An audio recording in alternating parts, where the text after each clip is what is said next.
Back, new research shows Arizona is facing a growing shortage of OBGYN physicians, and that's really leaving expectant mothers with far fewer options. Population growth, doctors retiring, and a limited pipeline of new OBGYNs all kind of making that problem worse. So joining me in studio this afternoon is Nick Goodwin, CEO of MomDoc. So for our viewers, first of all, welcome.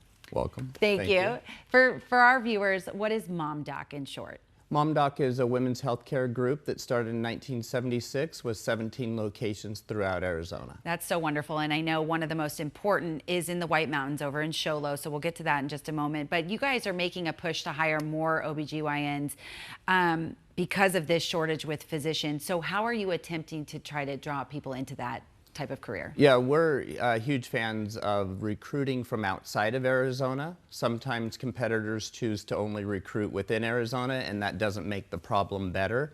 There are more than 15% decrease in number of OBGYNs practicing here in the last 10 years, and that problem has made it so Arizona does not have access to care. And we're not just talking about the state, but specifically to these 6 rural Arizona counties that each only have one physician to handle this. So what does that mean for expectant mothers? How are they able to find someone, or what other resources do they have?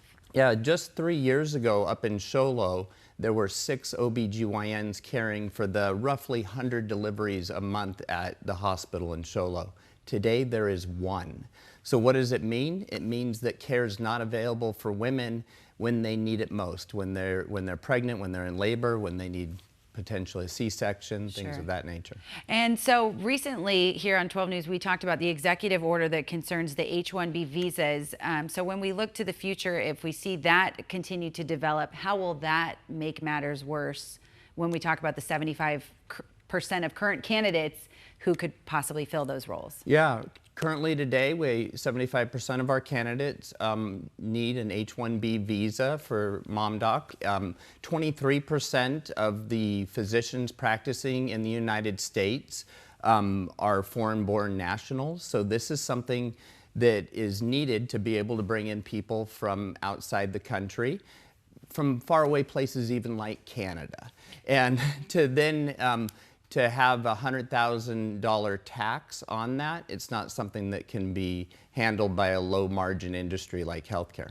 And so I know we kind of rattled them off at the beginning, what are some of the reasons we're seeing fewer and fewer OBGYNs taking those roles and those jobs? Arizona is not competitive. When it comes to reimbursement from the insurance payers, Arizona is not competitive, so doctors are choosing other states. And then the state of Arizona, almost 50% of the births are paid for by Access, Medicaid, which means that it just is even less competitive. So if someone's even remotely interested in a career like that, what can they do today to take that step forward? 12 years of education after high school, so they need to put in a lot of time and effort. So this isn't a problem that's easily solved today, other than if Arizona became more competitive in recruiting nationally. Okay, but good to shine a light on it. Even if we're not going to solve it today, we know that the problem is at the surface, so maybe we can get a head start on fixing it. Thank you so much, Nick, for being here this afternoon.